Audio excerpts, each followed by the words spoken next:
Welcome to What's Going On, the weekly podcast and videocast of First United Methodist Church in Yankton, South Dakota. Hi, and welcome to this week's episode of What's Going On. I'm Pastor Katie here at First United Methodist, and I'm glad you could join me for this episode.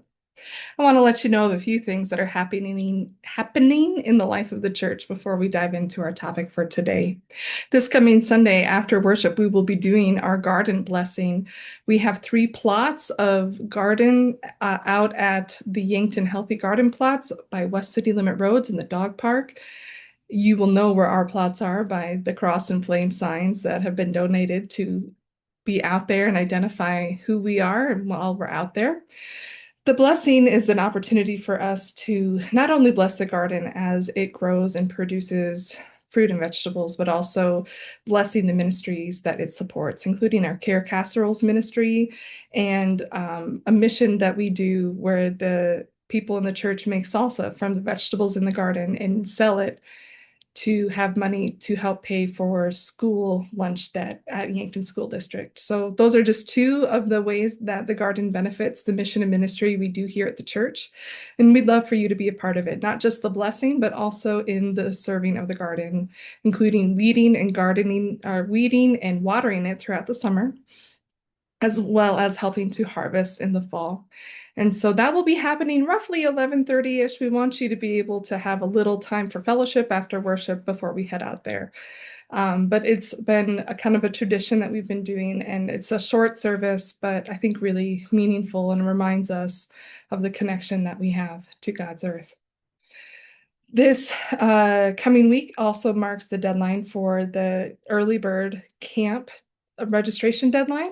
So we want to make sure that if you are planning to go to camp this summer or have a child in your family go to camp, to get signed up this week. There is a code that you can get from the church office for 50% off one camp per kid. And that is thanks to our United Women in Faith. So we want to give them a big shout out for that. The early bird does come with a bonus benefit of getting some camp store credit so that when you go to camp, you'll have some money to be able to purchase snacks and things like that. That's one of my favorite parts of camp. So I think that's a wonderful new thing that they are doing this year. We also want to make sure that you get signed up for our Vacation Bible School happening at the end of May. Again, we are joining with Trinity Lutheran Church and Yankton UCC in doing Vacation Bible School, but it will be held here at our church. We will be doing a Vacation Bible School worship service on the last Sunday in May, and that will be at Memorial Park, worshiping outside together and learning about what the kids learned at Vacation Bible School. We will have some opportunities for volunteering, especially as we are preparing one of the meals. But the big thing is to get signed up. The more kids, the more fun it will be. And so there are QR codes for that, or you can talk with Brooke Glazer, who is our children's ministry coordinator, and she can help you get signed up as well. Don't forget, also, the Last Pastor Book Club will be coming up the final Monday in April. We are reading the Chronicles of Narnia, The Lion, the Witch, and the Wardrobe, which is a real throwback. So I hope that you read that along with me this month and come and visit for our final opportunity together for that. So the main topic for today, this past Sunday, we had our Take Me to Your Leader Potluck, which was a new experiment in trying to not combine the fellowship of potlucks, which has been such a blessing in our church because all of you are amazing cooks, as well as having some conversation with the leadership team in the church. The potluck part of it was wonderful. I think it derailed a little bit in the Q&A, if I'm being honest. If you were there, I think you might agree with that. And I think there may be a variety of reasons why that happened. And it's a bummer, but we want to be able to move forward together as a church and learn some things from this. The leadership team did meet this week, Wednesday night, to kind of process through, to ask the questions of what contributed to kind of the frustrations that were expressed during that time, and how can we improve communication and events moving forward so we don't have this coming up again, because that's not, I think, a good reflection of who we are as a church or how we communicate or treat one another. And so out of that discussion, the leadership team has asked that I just bring up some of the things that came out of their meeting and respond to some of the concerns that were raised, because they were raised because people care about the church and they care about what's going on, and they want to know things, and we want to be able to communicate well and openly with that. So the first thing I will say is that future potlucks will be just potlucks. There's not going to be any sort of leadership team Q&A element to it. I think the biggest reason for that is that Wesley Hall acoustically is just not equipped for it. It was very difficult to hear. People were raising their voices, some out of necessity, and then that became, I think, just raising the temperature in the room as well, which didn't really help things in general. It became difficult to hear over kind of the clanging of pots and pans and things. And so I think those two things, while I think the intent was good and the dream was good, in reality for us in this place at this time, just doesn't come out that way. So in the future, potlucks will be potlucks. Now, there are two potlucks that are still on the schedule coming up, and I want you to be a part of those, even if you didn't care for this potluck in the way that it went, and um, know that these upcoming potlucks are very different in nature. The first one is my farewell. It'll happen on June 14th. It's my final Sunday in worship with you as your pastor, and I really hope that you would consider staying and allowing me to have that time with you, making your favorite things. Karen Miller, if you want to bring lemon bars, I'm just saying.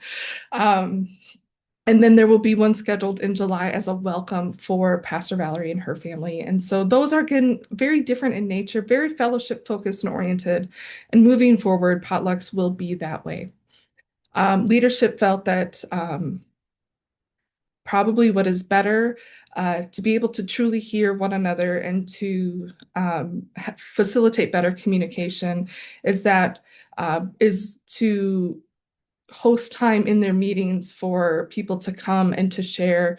That way, it's very direct, that people are knowing that leadership team will deal with it in the meeting because they're at the meeting, and that leadership team is hearing directly from the people who are seeing a need or who have a question or who have a concern.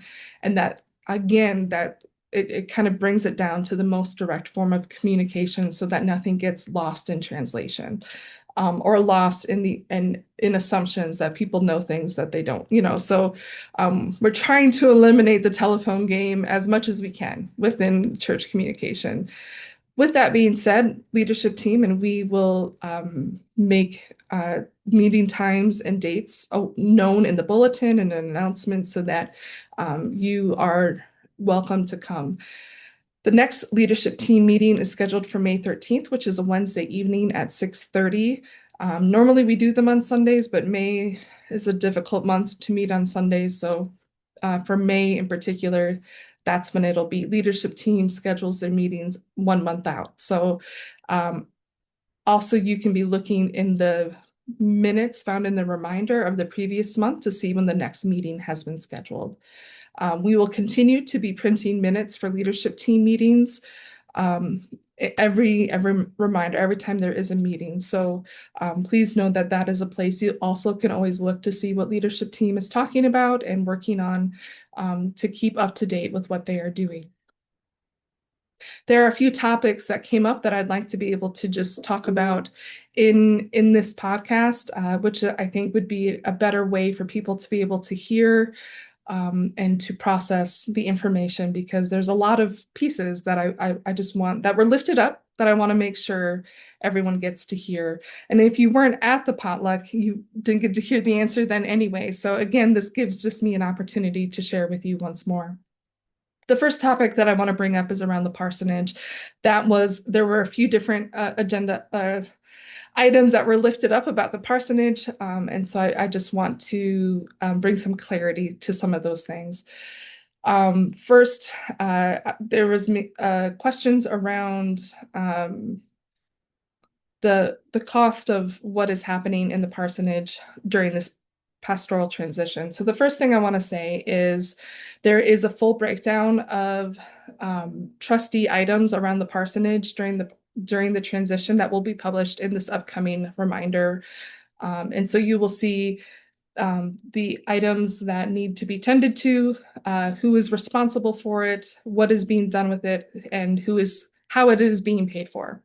I will say, so there's two big projects that are happening. One is the carpet and the flooring in the parsonage is original to the house and it is due to be replaced. And the easiest time to get that done is while there is nothing in the house.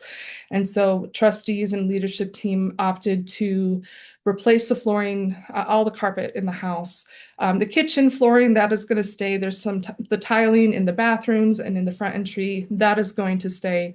But anywhere where there's carpet is going to either be replaced with different carpet or the downstairs main area will have laminate flooring. So that, along with doing kills while the flooring is being pulled up, just to kind of have that clean slate, is around $18,000. That feels like a lot, but we have to remember that this is something that for another 25 years will not need to be done then. And again, it came due. It was the time. Now you're like, where are we getting that money from? Trustees do actually have a savings account and already have in the budget for parsonage updates and upkeep. And then the trustees have, if they're not using all of their budget in a year, their extra goes into a savings account to be able to be used for things like this. So this is all with funds that are already within the trustees' budget. And so there's no extra fundraising or cost needed. It's not being pulled from anywhere else. This is already in place and that there's already budgeted for parsonage upkeep and funding. One of the other big project is the house is going to be repainted on the inside. Again, as just it's probably the best way to make it suitable once again for the next family to come in. And that's not uncommon, especially if you think about it like a rental unit, to do that in between tenants. Uh, One of the other questions that came up was, what about inspections? Do trustees, are they in the house? Do they see what's happening? Yes, they do. Every year, trustees are required to do an annual inspection along with a member of SPRC. That gets done every year. That gets included in the charge conference materials. And so that is available to anyone to see what they are seeing as they go through the house. We also have pretty open communication as far as if something is not working, if there's something that's happened and how it's going to get handled. Of course, if it's something that we as the family and our thing, if we break it, we buy it, right? Like that's a pretty common covenant that we have. It's also spelled out in our conference journal that that's the expectation. If at any point there is conflict between the pastor and the leadership team over who should cover what is needed, there is recourse for the district superintendent to mediate and to help figure out and hold clergy and the churches accountable to keeping that space up to date. And so I just wanted to share that. Also, in the process of transition, there's actually more inspections that get done throughout that process, including right when the announcement is made, and then right after we vacate the house and before the next pastor comes in, that there's all continuous walkthroughs. That way, there's also a clean slate of hold on.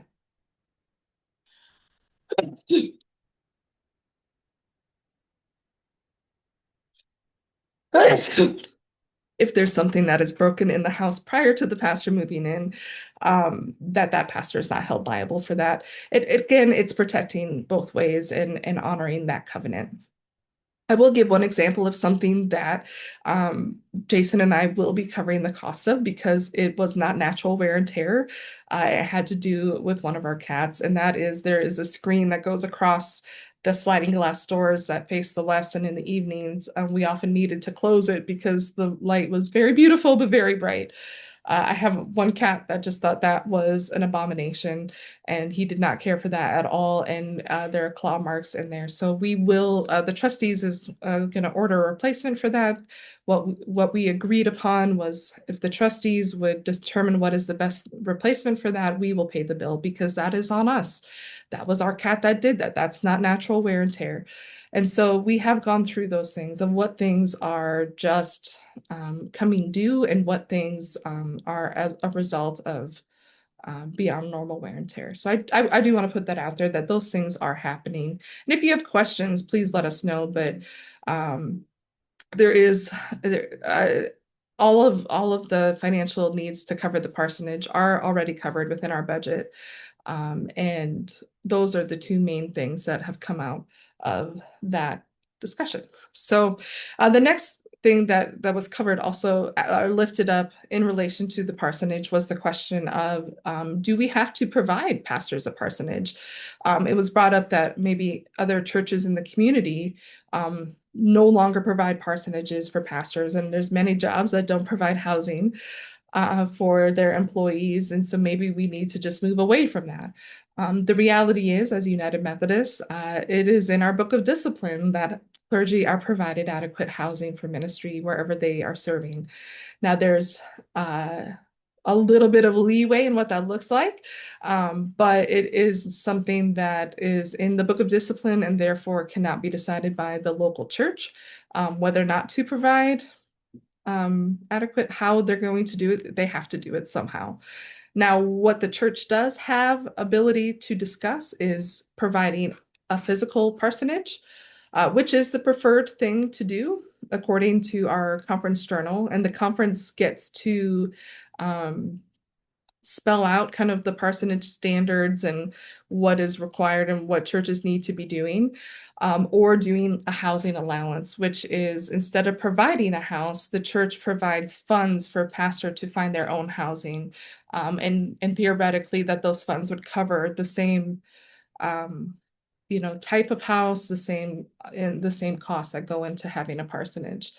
And so those are really the two options that churches have. And there are churches in our conference that have moved to doing the housing allowance rather than a parsonage. And there's a variety of reasons for that. Often what I've talked about is, especially in smaller towns, the parsonage is the better route because there might not be adequate housing available when a pastor needs to move.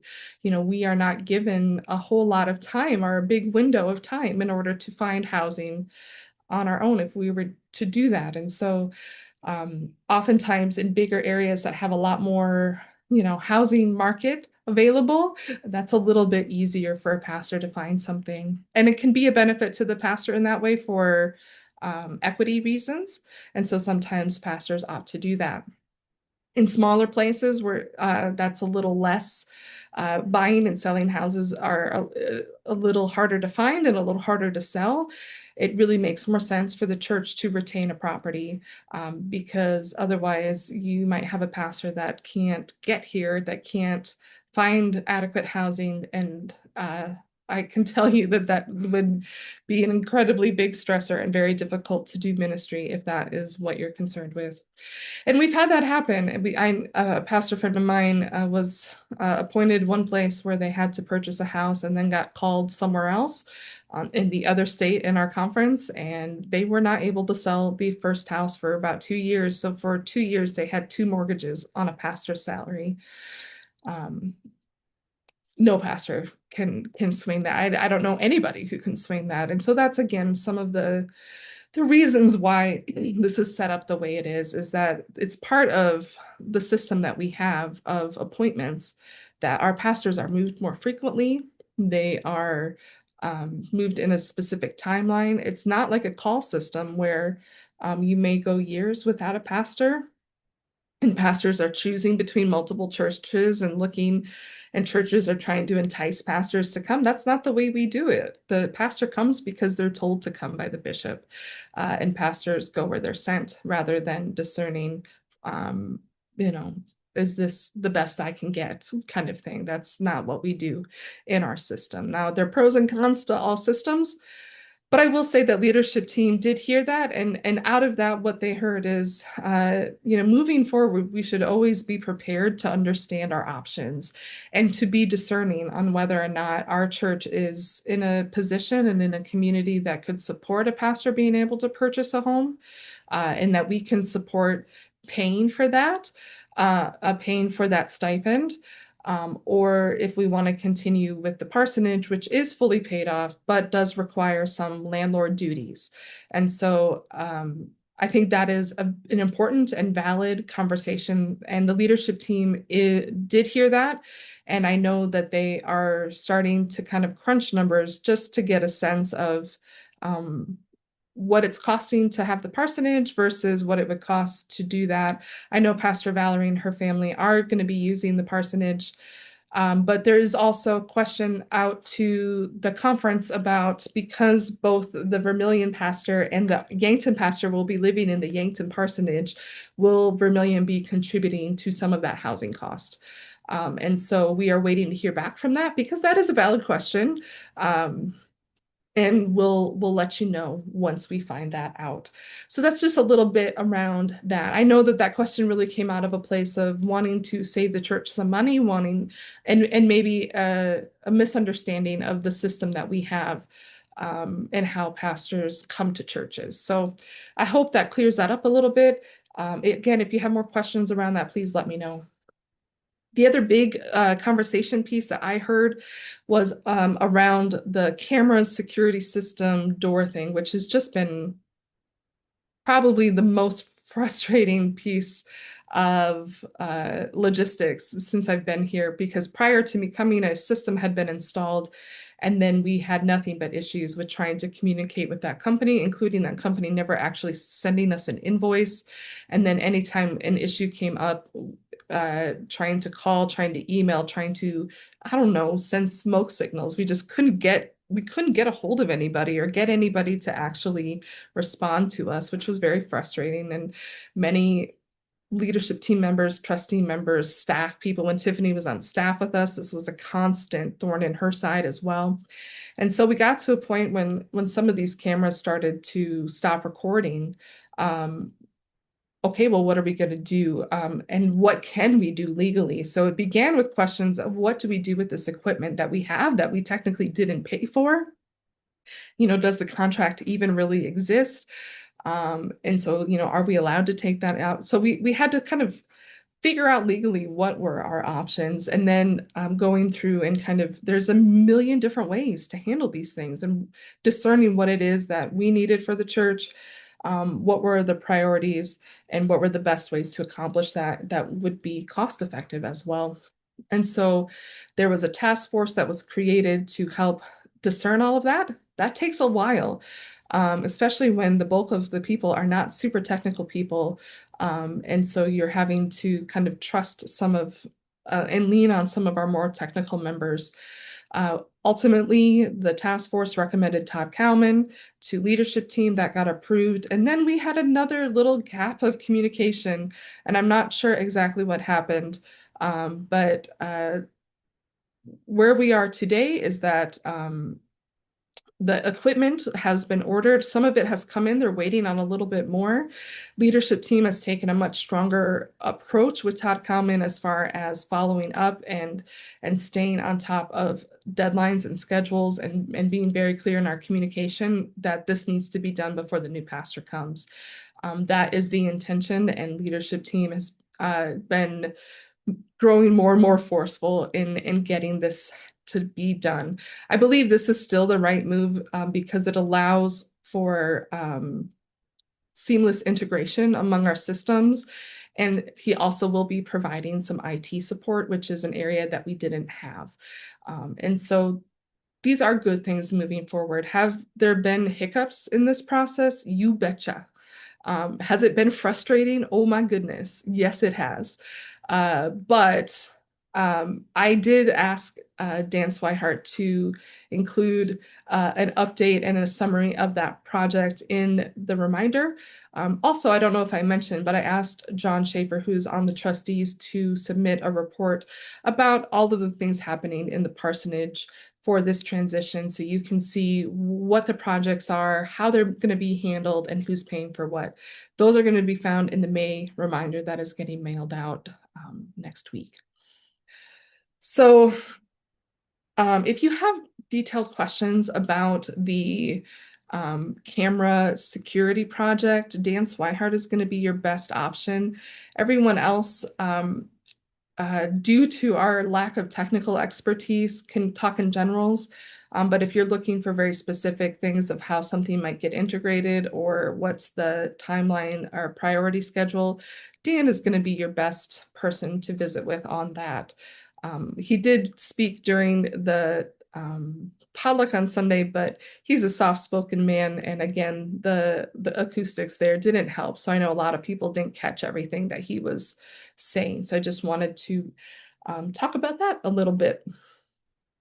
The next big thing is, or maybe just going back to it as well, is we really want to create a pattern of, if you have something, to go to the leadership team to their meetings. That it just eliminates a lot of potential impossibility for things to go awry, and to eliminate assumptions being made or expectations being unmet. That leadership team is hearing directly what the issue is and can respond and get the information they need to move forward on that. From the person that is asking the questions, and so that they know that then they are also responding to that person when they need to. So if you hear nothing else, I want you to hear that.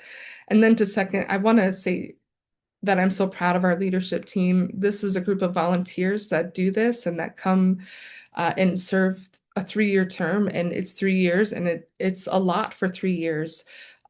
We run a smaller leadership team, but they all carry a heavier load. And sometimes I think we forget that, or we think that our leadership team are employees of the church and that they're here all the time, and they're not. They have families and other jobs, most of them. And so they're doing this in their spare time. And some of them, it's very precious little spare time. And, for a lot of the teams right now in a transition year, it adds extra load, and it can become very stressful and very hard. And I want you to know that this is a team that is I'm proud of them. I'm proud of the work that they're doing, that they are trying. They're wanting to embrace and try some different things out. They know they have new clergy coming in, and they are doing everything they can to help with that. And so let's give each other grace and really truly believe the best about each other, that we're all doing what we can to serve God, and that we can work together to support that. One final thing I want to address before I jump off today is, it was brought up, the tables in Wesley Hall are incredibly heavy, and also some of them are not in the best condition. And so there is some talk about getting those replaced. And also about just care and concern for our custodian, Aaron Eddy, who has to move those tables for things like funerals, which all of a sudden we're having a bunch of. I want to be very clear that there has never been a time, nor that I am aware of, as his supervisor, that Aaron has not gotten any job that we've asked of him complete. He is very capable, including moving the heavy tables. He is capable of doing that along with his other duties and getting them done in the time frame that he works. We haven't had any issues of him having to trade off between one task or another because he just doesn't have the time to do it. Aaron is a very efficient, very hardworking individual, and we are so blessed to have him. Having said that, if you would like, because that there are, especially on weeks when there are extra big things, that if you, out of an act of love, want to come and support or come and help carry tables, know that he would be open to that, and he would welcome you to help, but he does not expect it. He does not need it. But we understand the heart behind it of we want to work together and to not burden any one person in particular.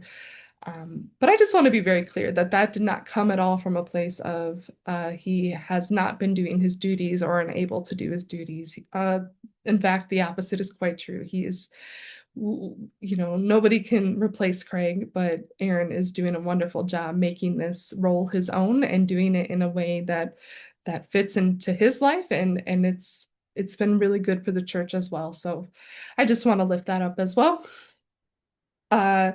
Again, my big thing, read the reminder this month, share this with anybody that you would like to. If you want to follow up with questions with me, please do so. And don't forget the next leadership team meeting is April 13th or May 13th at 6:30. Again, you are welcome to come to the meeting. You will be asked to leave during the SPR session. That is a closed session, but that's the only one. So with all of that, I hope you enjoy this beautiful weekend. I hope if you are able, you'll come and honor Reverend Russell Pierce's life with us on Saturday.